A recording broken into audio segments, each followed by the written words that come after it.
Hello my lovely Flosstube friends, welcome back to the channel. I have got so much to ram into a video in a very short amount of time today. I've got FO, I've got whips, I've got new starts, I've got information about a retreat taking place in the southeast of the UK, so if you're interested in that, hang about. We've got haul purchases, rabbit hole moments, a little bit of what's happening in September, a little bit of information about the live streaming that I've been doing. Yeah, lots of stuff. So, where to start?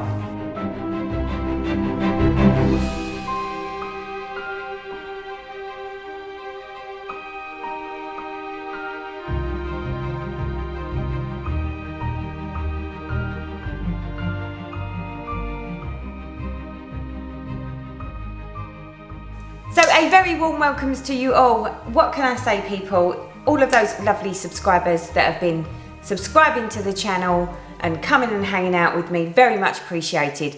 For those of you that might be watching this video and actually like what you see and haven't done it already, please don't forget to hit the subscribe button, give me a little thumbs up and let me know you like it. Oh, what a busy month it's been. It's been a busy month. And it looks like September's likely to be a busy month. So it's all happening. And then today, this is like the second time trying to record this video. I've now got less than an hour to do this in. Wish me luck. Where to start? So first up, let's go with last month I mentioned a giveaway. I showed you my FO for my autumn promise. Here it is. And because this is a Judy Dixon chart that has now been discontinued, that I decided to share the love, since as I've now finished with my copy of the chart. And I said I would do a giveaway. Now, I made a bit of a blot when I did that, because at the time I was showing you my finish and everyone was posting all these messages in the comments going, oh Teresa, autumn promise is a lovely finish, blah, blah, blah. But at the end of the video last month, I also said, if you wanted a chance to get in on the action with this chart and basically have it as a giveaway, dog-eared and all, to mention the word autumn promise in your comment. So at that point, when I come to actually going, right, let's do the draw, it dawned on me that I wasn't 100% sure who was saying, Teresa, I really like your finish, versus Teresa, I would really like the chart. So I managed to make things much harder for myself than I really needed to do. But luckily for me, the person that did win it did actually just put, I would love to stitch autumn promise. So therefore made it very easy for me to know that it was more about the chart and less about my finish. So we done the giveaway, I had done the draw, and I'm pleased to say that it is Linda G who has won this chart off me. Like I say, this was never like a pristine brand new chart. This is, you know, it's got Teresa love on it. It's dog ears. There's a slight rip there. There's some of my squiggles down the side of the margin there. So yeah, it's coming to you with love. So Linda G, please reach out to me. My contact details are in the description box below. Get in contact with me and I'll make arrangements to get that sent out to you ASAP. So for those of you that look on Instagram, you will already know that I had an FO this month. Yay me! I did share it all over Instagram. Here she is. It is the lovely Mirabilia Andromeda. And I say that she's the lovely Mirabilia Andromeda because I finished her. Had you asked me that whilst we was in progress, she wouldn't have been so lovely, because she has been the bane of my life. But here she is in all her glory, finally completed. And I have to say, when I looked back on my notes to see when I started her, I was shocked that it took me this long. So Andromeda was started on the 7th of October 2017. I know, 2017 we started her. And she was finished on the 23rd of August this month. She's stitched on a Chromatic Alchemy fabric, Lugana, 28 count in the colourway Cyrus. And here she is finished, stitching finished, beading finished. Thankfully, I no longer have to stitch on her or deal with all the things that went with her. Let's just say, people, there are so many mistakes in this piece. So many mistakes.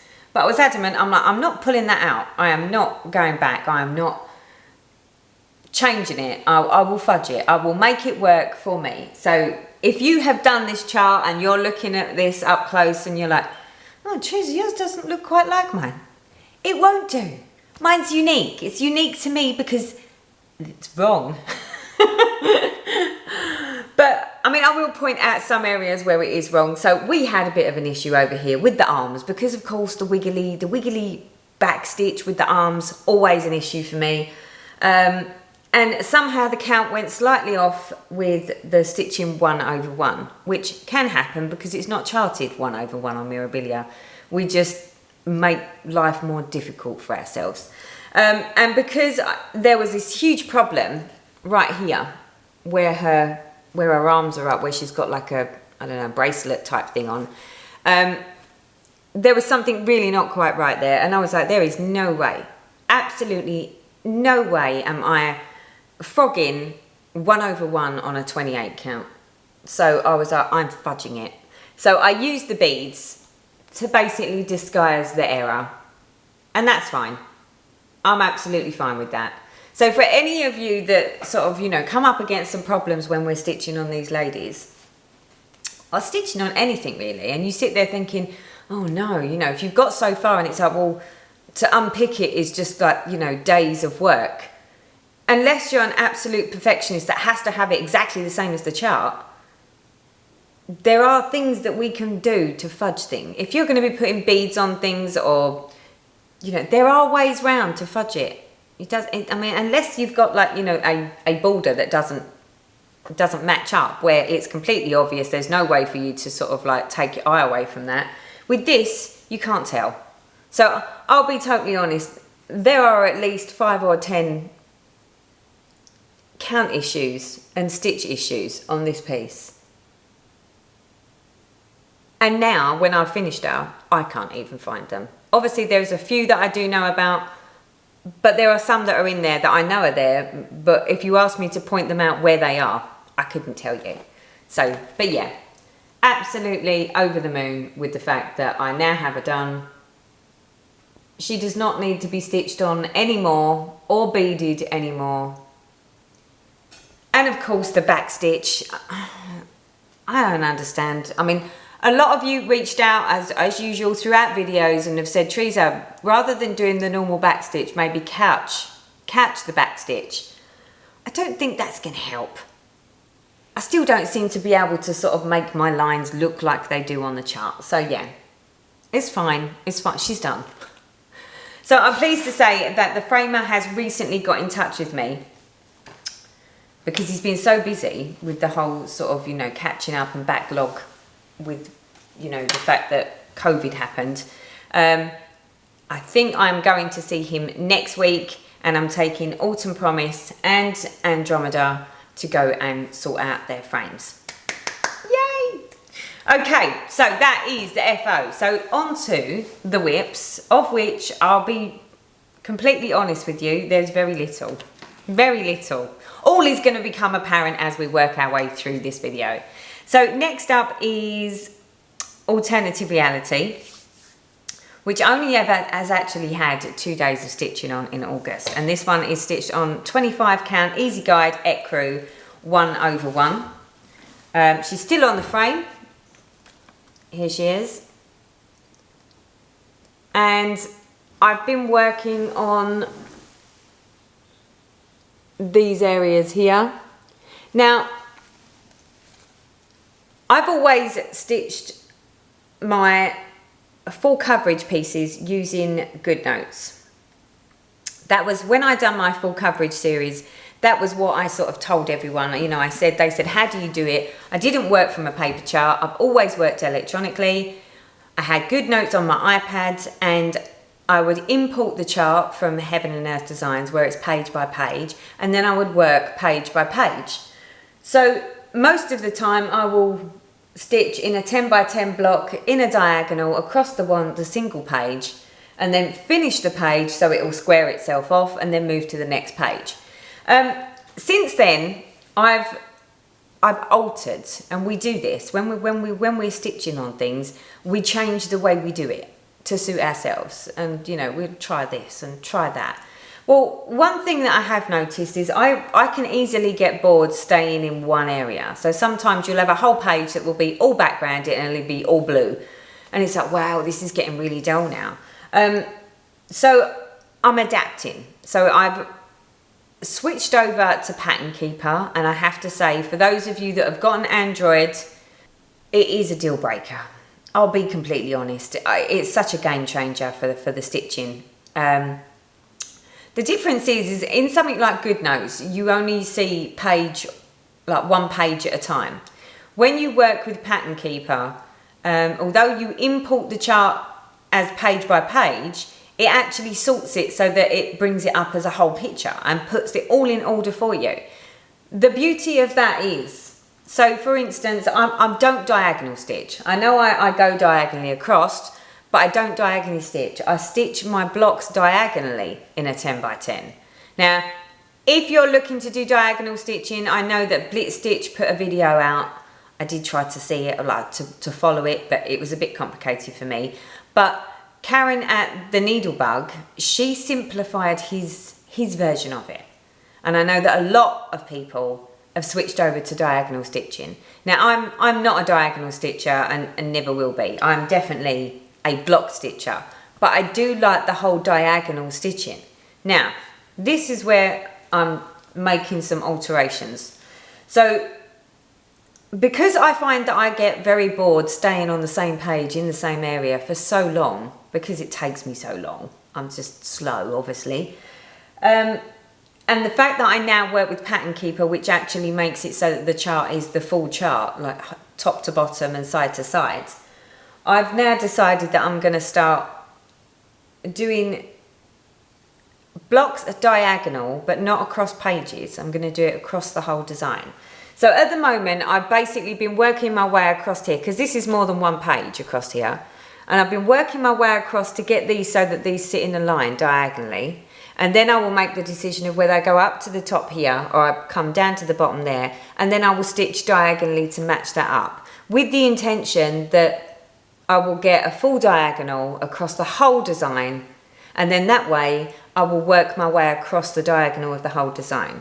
Now you're probably sitting there thinking, well, why? What purpose is there? What difference will it make? Well, for me, in my brain, I'm telling myself that I like it when I get to like places like here, where there's a bit of detail and I can see things coming to life. Whereas over here, I don't really see much of anything happening. And I find that I get distracted and I'm very slow over here, but then all of a sudden I'll pick up where there's detail. So my plan is that by stitching diagonally across the design, I never get bogged down in the same area of the same colour constantly all the time I'm working on it until I get past that page. This way I'll get a little bit of everything. So like when I've stitched all this blue over here and then I got to that yellow, I was like, oh, at last, a different colour. You know, something that's looking different. So because I'm naturally drawn to things that it keeps changing, in my mind, I'm telling myself that actually I'll like to work diagonally across the design. So that way I don't get bored working on the same area every single time I pick it up. So for every square that I go, over the course of a number of squares, everything will start changing. So yeah, the boredom will not kick in. That's the plan. You'll also notice on these pieces that I've got these little hanging things, which you're thinking probably, you know, Teresa, what are they? Now, if you're a full coverage stitcher, you'll know what these are, because, you know, these aren't new. There's nothing new here, but a lot of people already use them. And all they are is they're called bobbies. There we go. These ones are Beadalon brand. You can get them off Etsy.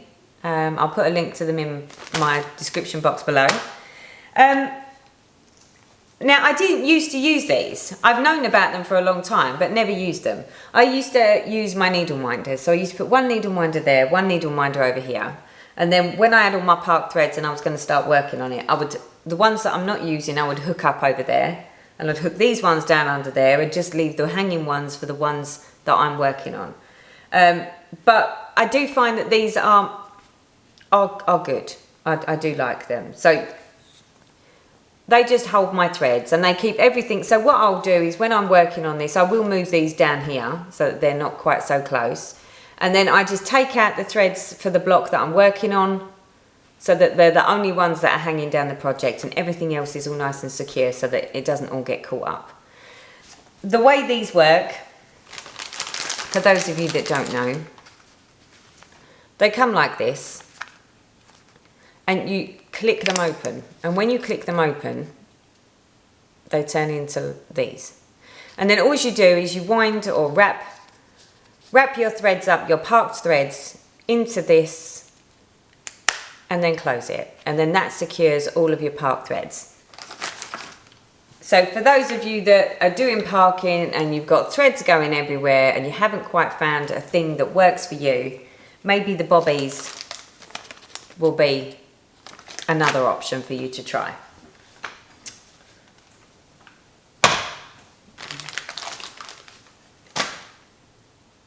So finally, I know, finally, it's like, finally, what's she done already? No, finally, the last of the whips is my winter cricket collection. There we go, that's what it will look like when it's done.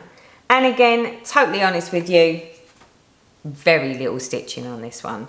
So this one got 1 day.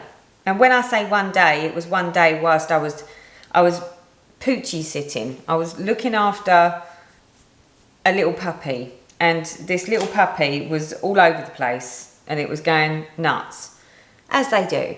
So there was very little stitching that could happen, but all of a sudden it crashed and burned, so to speak. So it run itself ragged and then just crashed out next to me on the sofa. So I was like, okay, well, whilst you're asleep, I'll sit and do something small and stitch on something before we go for the next round. So the little poochie gave me about, I don't know, 15-20 minutes before it woke up and wanted to play again. So this one is stitched on Chromatic Alchemy Brittany Lugana 28 count in the colourway Tempest. So, and like I say, minimal amount of progress here. So I think the last time I showed you this, let me straighten this up for you. The last time I showed you this, I had this done, I had the snowman done, and I had a little bit of this done. So I've done the snowflake and I've done a little bit more of that letter. So like I say, token gesture. And I had a suggestion. So for people like me who have been struggling working with white DMC specifically, where it just doesn't ever look particularly nice or good. I got a tip on one of my comments from a Teresa Spear, is it? And she said, have you tried subbing out the blank for B5200? She said that she finds that it helps with the fuzz and the laying properly of the thread. So I was like, ooh, there's a tip. So although I've done my snowman in blank, I think the rest of the white that is on this project I'm gonna do in B5200 and see whether I get a better result from that. So thank you for the tip, Teresa, very much appreciated. So in past videos when I've been showing you all the stuff and showing you all my whips, you often see me getting my projects out of these, which are my project sleeves. I always store all of my projects on their scroll bars, and then that way I can just unravel them, put the side stretchers on, and off we go. So there they are. So that is the scroll bars. They sit inside the sleeve, and the sleeve with the project hangs up when it's not on a stand. And lots of people have said, Teresa, where can I get those from? Well, I confess, mine are handmade, and I'm not putting them too close to the camera because they are anything but well made. I am not very good with the sewing aspect. But there is a lovely lady by the name of Tina, and she has an Etsy store called Be Busy Bags. I'll put the information down here and in the description box below. So she is based in Canada, and she makes these sleeves. She makes these sleeves for the scroll bars. Now, last time I looked, I think she only had 2 left on her Etsy store. But that said, I don't know whether she takes custom orders, whether you can give her the size of your bars and tell her what you want and she can make you the sleeves to suit. I don't know.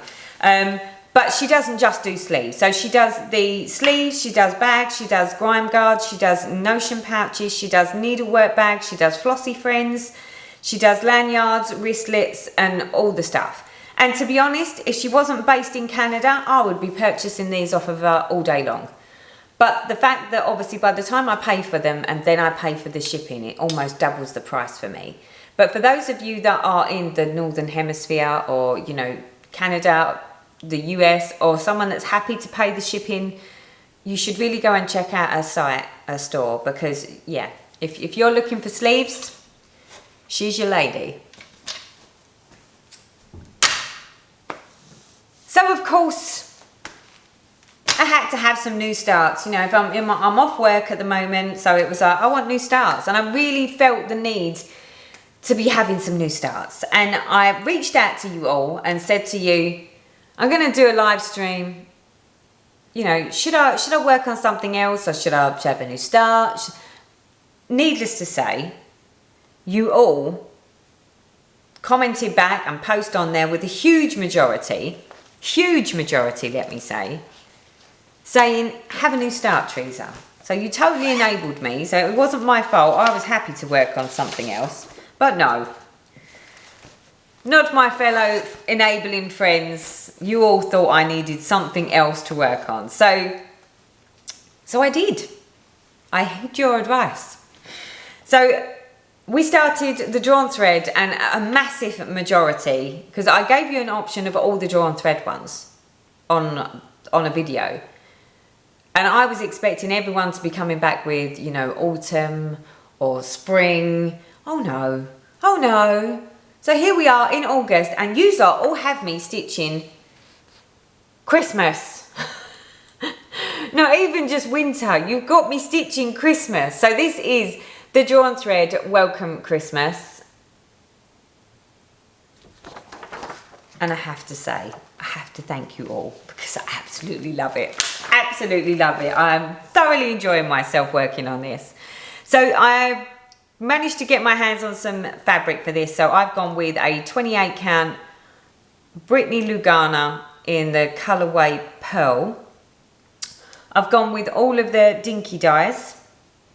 And this, she says, is where I've got to. Ignore the fact that this isn't straight on my little Q-snap. I can never get them straight on my Q-snap. So that is where we have got to. So we've got the W, we've got the E, and I'm just working on this L with the Littlehouse. I love the colours. And of course, the fact that I'm working with the dinky dye silks, who doesn't like a little bit of silk stitching? So I'm loving that. It does call for MPI black and white. I didn't have any. So, no, I was just saying about the B5200. I subbed out the MPI's white for B5200 here, and I'm actually really impressed with how those stitches look. So I think Teresa Spear might have, you know, just hit the nail on the head. Just don't use blank. Use B5200, because they look much better than all the other stitches in white that I've done. And then for the black, so there's black in the beak of the bird and his little legs. I've subbed that out for Anchor Black rather than DMC, because I prefer Anchor Black over DMC. So yeah, I am so happy with the progress on this one. So happy. But I can't believe it's August and you've got me stitching Christmas. Really, people? Oh, what are you doing to me? So next up, we have another new start. I know, it's all about the starts. All about the starts. But this isn't a surprise start because this was always on the cards, but it didn't get started when it was supposed to have been started through no fault of my own. So there is a little story to this. And it's not that I'm trying to call anyone out, but we do need to be careful when we are placing out orders with companies that are doing our threads, that are creating our fabrics for us, especially for the hand-dyed fabrics. Yeah, so you'll remember back before I went in for my surgery, I'd already said that I'd already decided I wanted a new little start for my recovery. I didn't want to work on anything that was big or anything that was going to be too testing on the brain, because likelihoods are I was going to be on painkillers, which means I wasn't all going to be quite up there in the head, and I was going to do a bit of sleeping and, you know, laying around. So I needed something that was just easy. You know, I could stitch, like, I don't know, a letter or a word or a thing and then put it down and then crash out, and not have to worry about sort of making sure that I'm all over it and all on the ball. Not that that always helps me anyway. So back in June, I'd reached out to a fabric dyer here in the UK and said, you know, the problem is I've got 2 pieces of your fabric that I absolutely love the colours, but because they're on standard size fabrics, they're wide enough, but they're just not long enough. And the piece that I needed was long and skinny. And even if I turned it up the other way, it still wasn't quite long enough. So I said, is there any way you could do me a custom piece in those colours? So they weren't custom colours, they were colours that she's coloured before, but just on a tall, skinny bit of fabric rather than a normal standard size. So anyway, we batted backwards and forwards and spoke about sort of, you know, can she do it? The price, yada yada. Anyway, crux of it were, she came back to me over the space of 2 or 3 days. We confirmed the colour, confirmed the size, confirmed the price.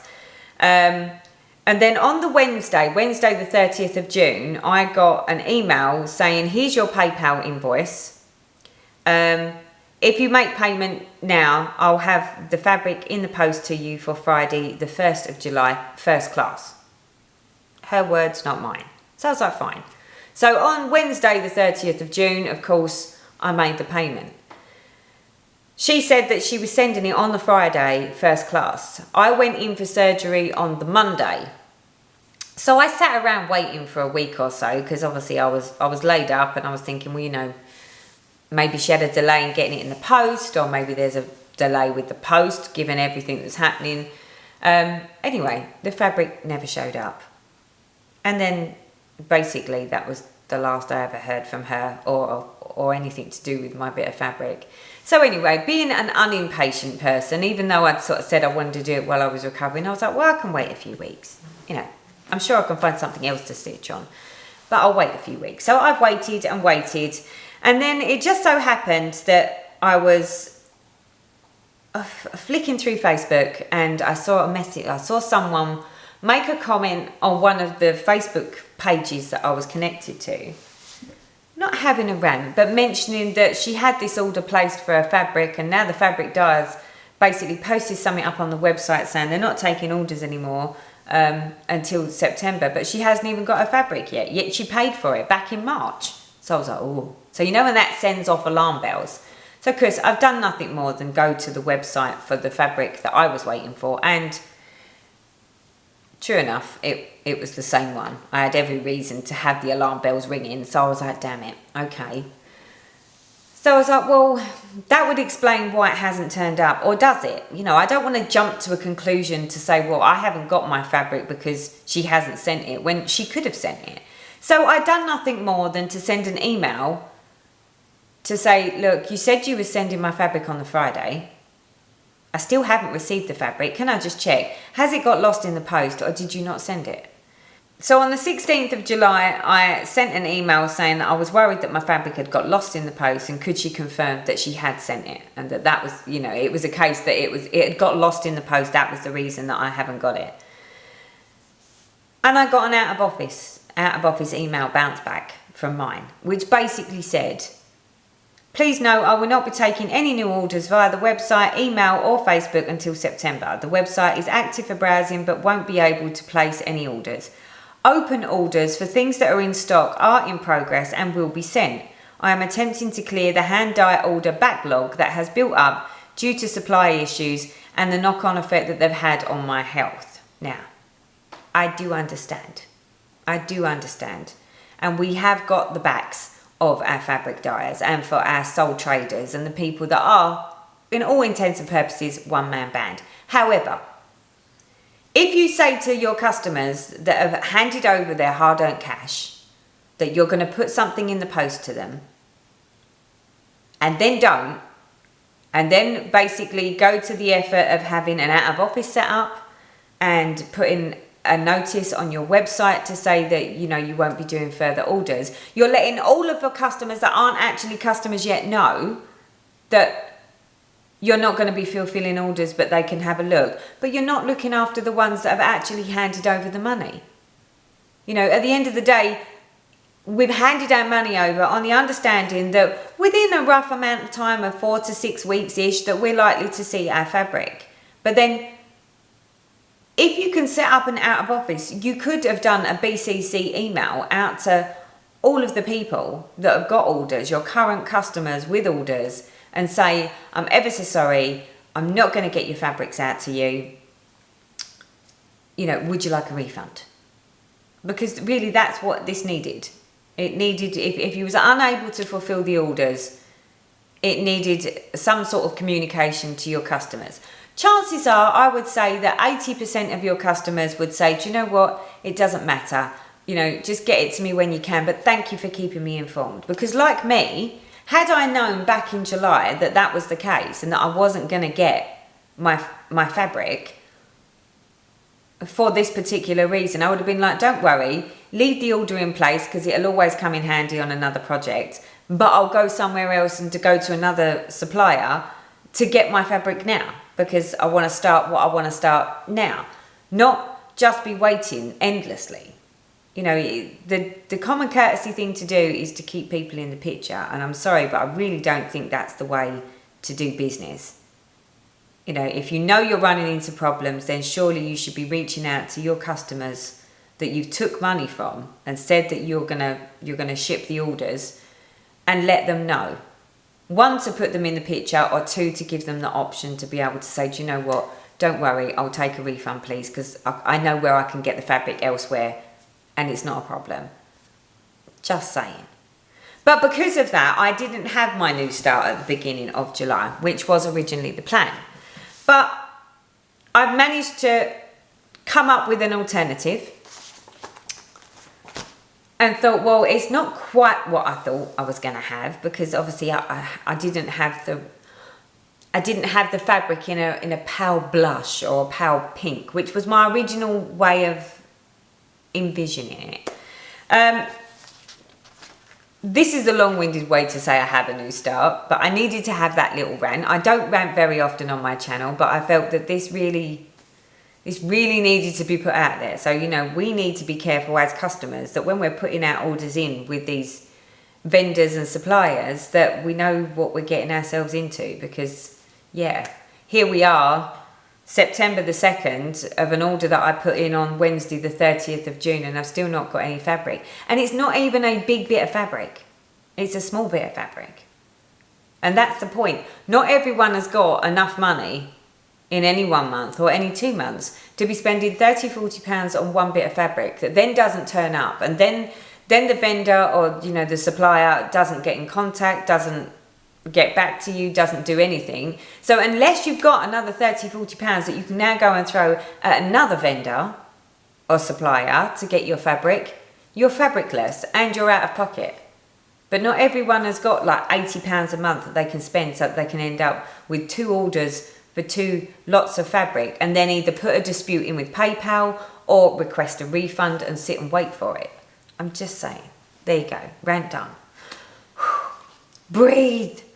Okay, so, like I say, I digressed, didn't I? This is all because I wanted a new start at the beginning of July. That didn't happen, but it has happened now. So that chart is this one, and this is the Littlehouse Needleworks Summer ABC. Now, you'll notice on this picture that it's very orange. A lot of the stuff in there is orange, and it's on like a like a biscuit colour background. Now, it's very rare that I will ever go with stuff that colourway, but only because it's not in keeping with my house theme. Although we're starting to head more towards that. I've now got an oak staircase, which, yeah, who knows? But we made a start. I changed all of the colours. There is almost every single classic colour work that this calls for has now been subbed out. Yeah, it has. I think there's only one that I switched over to the DMC on. Everything else has been switched out to a Silks for You out of my stash. And here is where I got to. I don't know if I've got something white I can put behind.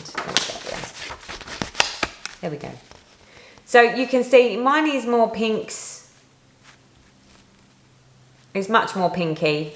But then it's much more pinky because it's on this really lovely pink fabric, which I posted a picture on Instagram and everyone was like, oh, Teresa, that fabric. Now, you're going to fall over yourselves because this fabric, in actual fact, is the same fabric that I stitched my Roses of Provence on back in the day, and also the same fabric that I was stitching my Elizabeth Weston on. Yeah. But it looks so different the minute you put something else on it. I don't know. It's really bizarre.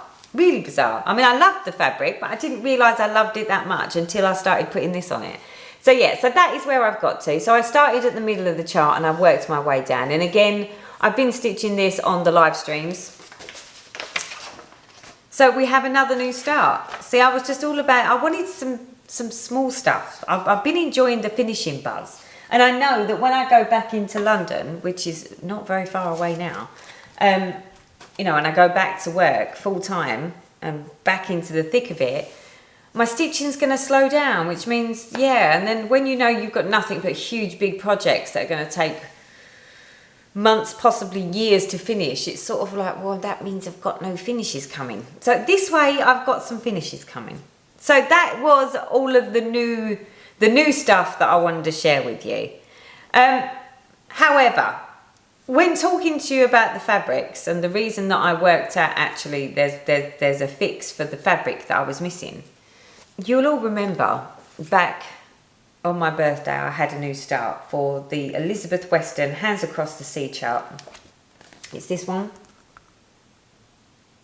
And I made a good start on this and I went and got my fabric. I knew what fabric I wanted. I got the threads. And then when I started stitching on it, at first I was like, oh, I'm not sure I like that. But I was like, just roll with it, Teresa, because it's new. It's a sampler. It's not really something you would normally go with. But the more I've stitched on it, the more obvious the problem has become. So I went on to a lovely video call with Karen the Needlebug. And we was talking about our projects. And I was like, can you do me a favour? Can you have a little look at this? Because I'm getting a bit worried that I'm not feeling the way I should feel about this project. So anyway, I pulled the project out. We've had a little look at it. And I was like, you tell me, does this look a bit big and blocky to you? And she said, yeah, I've got to be honest, it does. Because when you look at this, I just see delicateness. I see delicate stitching. That's what I see. But when I look at my piece, that's not what I see. So let me share it with you. So if I put this up close, can you see what I mean? It just looks all blocky. And I say a lot. There is actually a lot more stitching there than it looks. But, I was working on it and I was like, yeah. But I couldn't quite put my finger on what was wrong. And I'm like, is it that I don't like the colour of the thread? Or is it that, what is it? And then it was only when I sort of, went on to a call with, I think it was my friend Mary Perkins. And we was talking and I'd said to her, it's on a 32 count. I said, because on the back of the book, it said, your linen options were 28 count 30, 32, 36, 40 or 46. They're the recommendations. So I'm like, I'm doing it on the recommended fabric because it's a 32 count.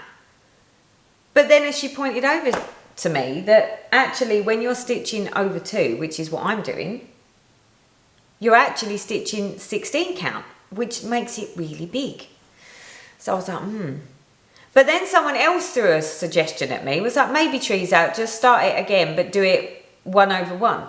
Don't do it over 2. However, there was another snag, because it says on the back of the book, Elizabeth executes her beautiful sampler in cross stitch over 1 and 2 threads, satin stitch and 4 elongated lazy daisy stitches.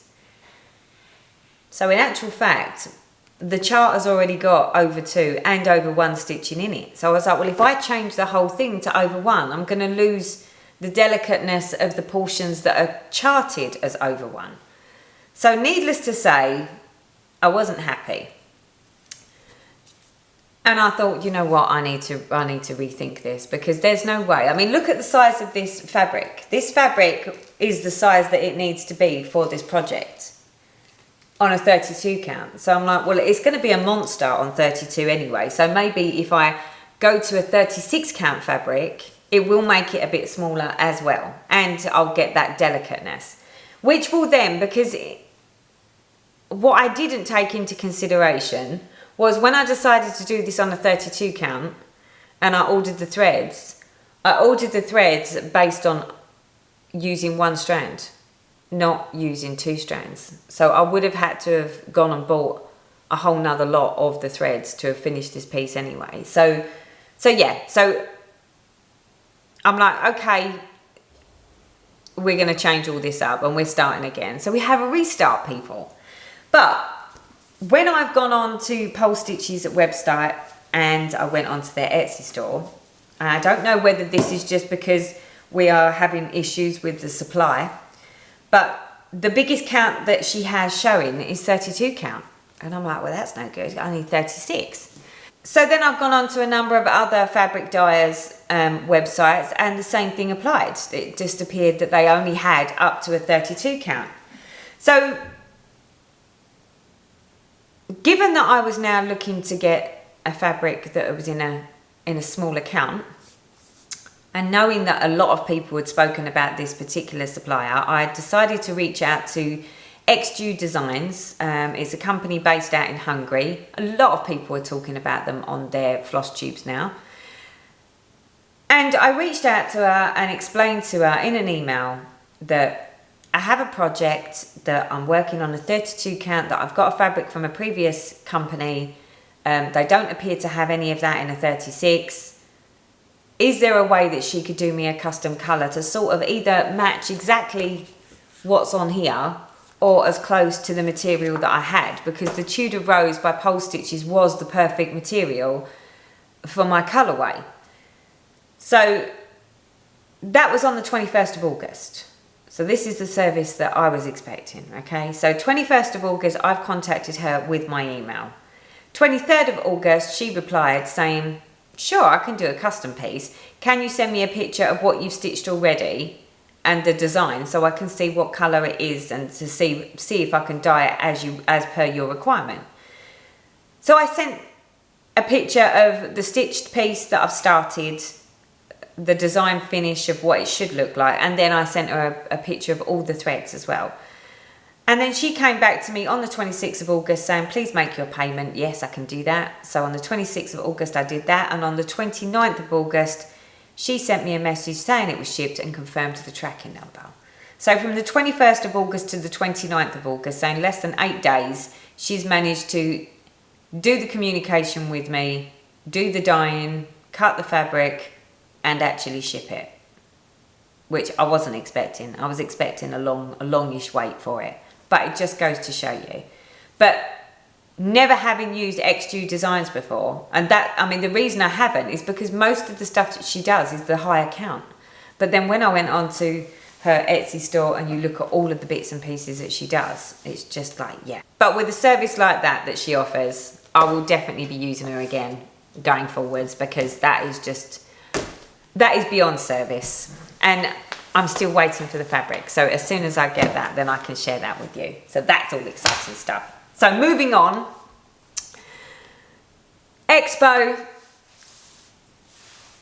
I saw some charts that I like the look of. I had no idea how you purchase, how you go about pre-ordering your orders for Expo here in the UK. So I done nothing more than head on over to Garon Stitchery, looked at their Expo section, picked out the charts that I like and sent them an email to say, can you pre-order these for me please, and would you be okay to ship to the UK? Of course he came back saying something along the lines of yes, that's fine.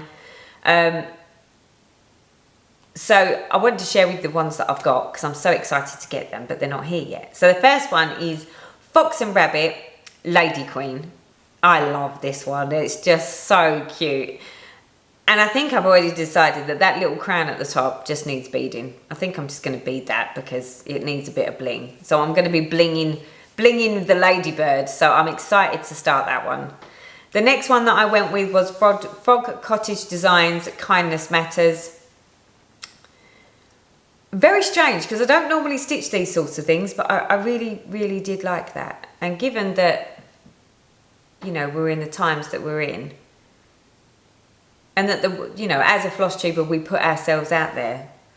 I really like that. That just resonates with me because kindness does matter. And finally, Silver Creek Samplers Built on Love. It's a sampler. I've never done a sampler for me and my husband. And, you know, I've never found one that I thought was appropriate because we're 20 years on. But this one resonates with me. So, and it says, and so together they built a life they loved. And I love that. I absolutely love that. I mean, I'll probably change up some of the colours and make the colourway a bit more conducive to us. But totally love that. So yeah, so super excited for those to come. And then because I've been doing so much floss tubing and watching a floss tube and looking at all the things, and I'm hearing all these people talking about these ridiculously high counts of fabric that they're stitching on and that, you know, they love it and blah, blah. And I was like, I have no idea what that must look like. What does that look like? So, cause I couldn't help myself. I went on to Patchwork Rabbit and I ordered a couple of pieces of fabric anyway. But while I was there, they were doing, like, I don't know, they had some for like 46 count. 46 count weeks dye works. So I was like, this I've got to see. Because I'm like, you never know, you might like it, Teresa. Well, I ordered this 46 count fabric. Oh my people. Now it's only a tiny, tiny little piece of fabric like this. So, and this is, I don't know, it's a fat 1/16. I don't know what that means. But that's what we've got here. And like I say, this is Weeks Dye Works, 46 count. And this is colourway Tin Roof. And I was just like, you have to be kidding, right? Are these people joking me? How on earth can you see anything? I'm like, I can't even see. I mean, I wear my mag eyes when I'm off camera and off screen. That, you know, my family completely ignore me. They don't think it's anything new to see me sitting there in my mag eyes. But I've never done it on live stream. I've never done it at retreat, and I've never done it on floss tube. But I'm going to do this, okay? So no laughing. This is what I actually look like when I'm stitching at home, okay? And I wear this down. So, and this is the mag eyes. It's not a pretty contraption, but it does the job in hand. So let's have a little look now. It doesn't help. I can't see it. I have no idea how people stitch on this fabric. I can't even see the holes. So there would be no chance for me to use this. So because I purchased it just so that I could see it, but I mean, there's no point in letting it go to waste. So although that was my one little piece of haul that I was sharing with you, you know what? I think I'm going to do this as a giveaway. So if there's anyone out there that loves to stitch, if you love to stitch on a 46 count Weeks Dye Works fabric in colourway Tin Roof and you would like this bit of fabric, I'm going to do it as a giveaway. So in the giveaway, somewhere in the comments, just put in the words Tin Roof and I will ship that anywhere in the world for anyone that wants that. I mean, I don't even know what to call that because, yeah, no. Definitely not. But there's no point in it going to waste. I'm sure there is someone that has much better eyes than me, and just craziness is all I can say. I've never seen anything that small. And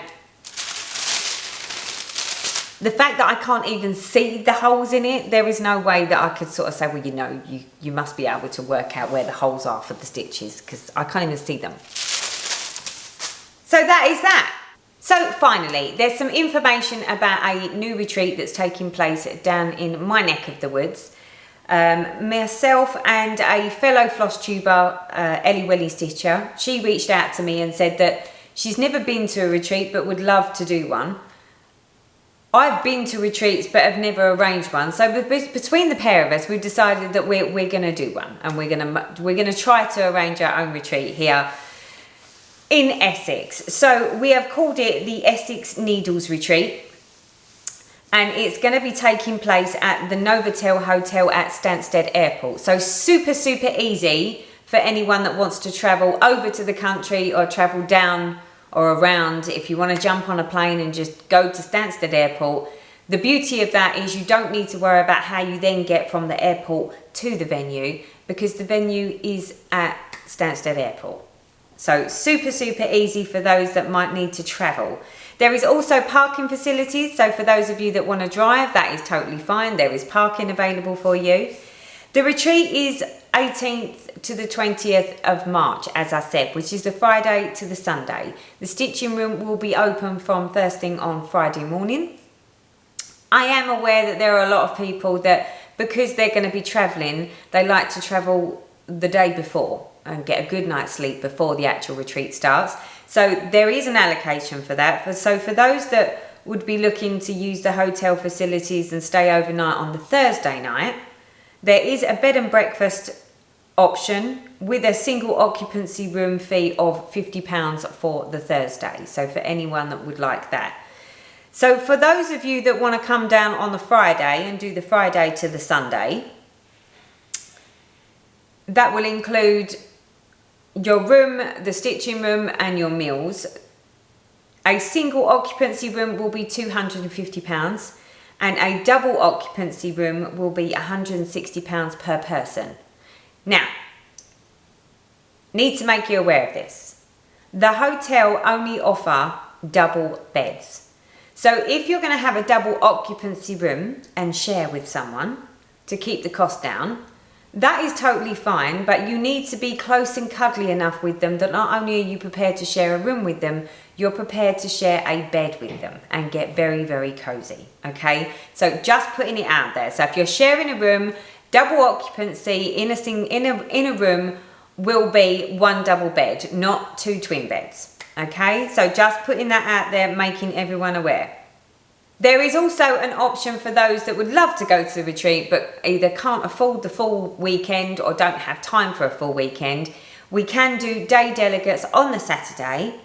So day delegates for the Saturday, including lunch and dinner, and that will be £50 for a day delegate.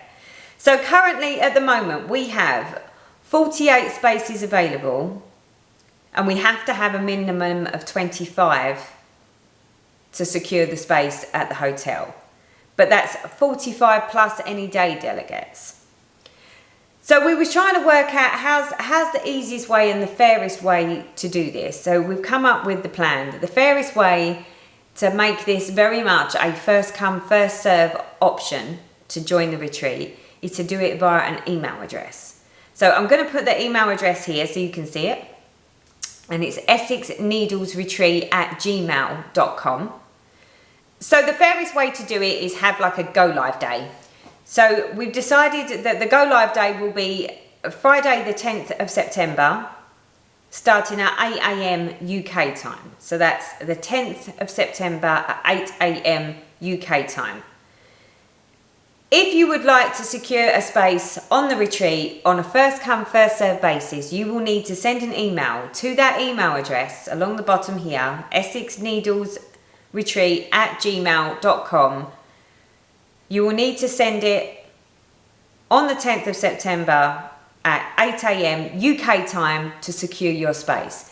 The first 45 people that send an email will be the 45 people that secure a space. It is the only way that we could think to do this fairly and very much on a first come, first served basis. Please know, if you try and send an email before 8 AM on the 10th of September, it will not be counted. All of this excludes day delegates. So we have 45 spaces plus any day delegates. So if you're a day delegate or you'd like to come along for the day, of course, send your email, but you do not need to worry about the whole go live date and having to get in quick, because I believe we have enough spaces for as many day delegates as we would like. Okay, so there we go. I think I've covered everything. So that wraps up the information about the retreat. So live streaming. Now I know there are some people that really don't like live streaming. There are some people that don't like Stitch with Me's. You know, we try and put content out there as Flosstubers to sort of cater for everyone and for ourselves, because it's the enjoyment that we get out of doing what we do. So you would have noticed that although I do my monthly updates, I've thrown in the odd Stitch with Me just recently, but a lot of it now seems to be that I'm doing a little bit more on the live stream side. With the live streams, I also want to try and make sure that I keep doing them, because I thoroughly enjoy them, and I do feel like I have like a connection with the people. It's like you actually get to talk to people rather than just sit there looking at a camera like I am now. Although I know you're all there, and I thank you from the bottom of my heart for all being there. But I do love the live streams. However, I do need to make some changes and tweaks to the schedule to suit.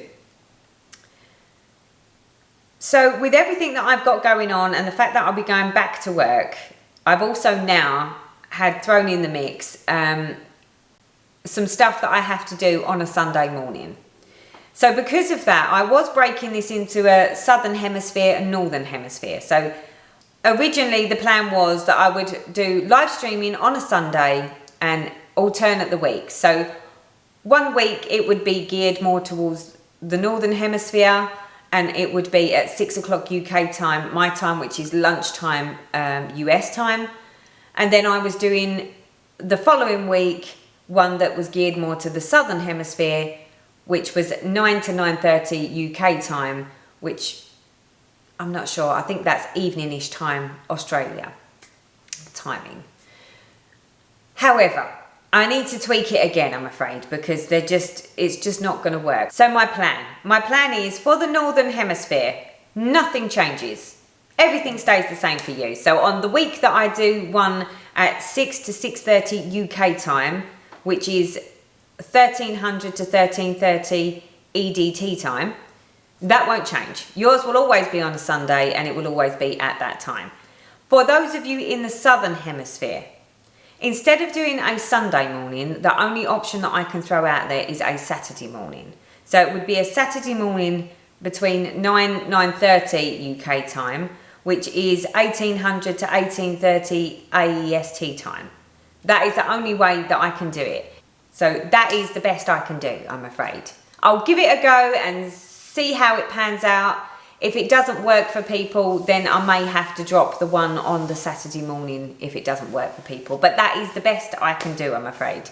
And of course, although I say I would love to do a live stream every weekend, it may be that life will get in the way on occasions. You know, there are times that my husband is here and wants to be upstairs banging and crashing around, which on a live stream isn't an option. So on those occasions, again, I may have to just say, sorry guys, no live stream this weekend. But I will do what I can to keep on track, have a schedule, and make it so that it's a regular thing, because I've been thoroughly enjoying myself. So yeah. What else to tell you? I've got so much excitement coming up in September. I'm ready to burst. It's sort of, but the problem is it's a bittersweet. So I've got the excitement of I'm going on a retreat. Yay! So excited. So I'm going on a Chatelaine retreat. I cannot wait. I'm super excited. And because of that,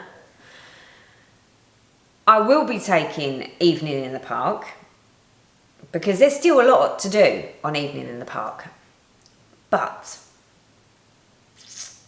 I know I said I wouldn't start another Chatelaine all the time that Evening in the Park was still a whip. However, I think I've succumbed. In fact, what am I talking about? I know I've succumbed. I can't help myself. I'm just like, I'm going to a Chatelaine retreat.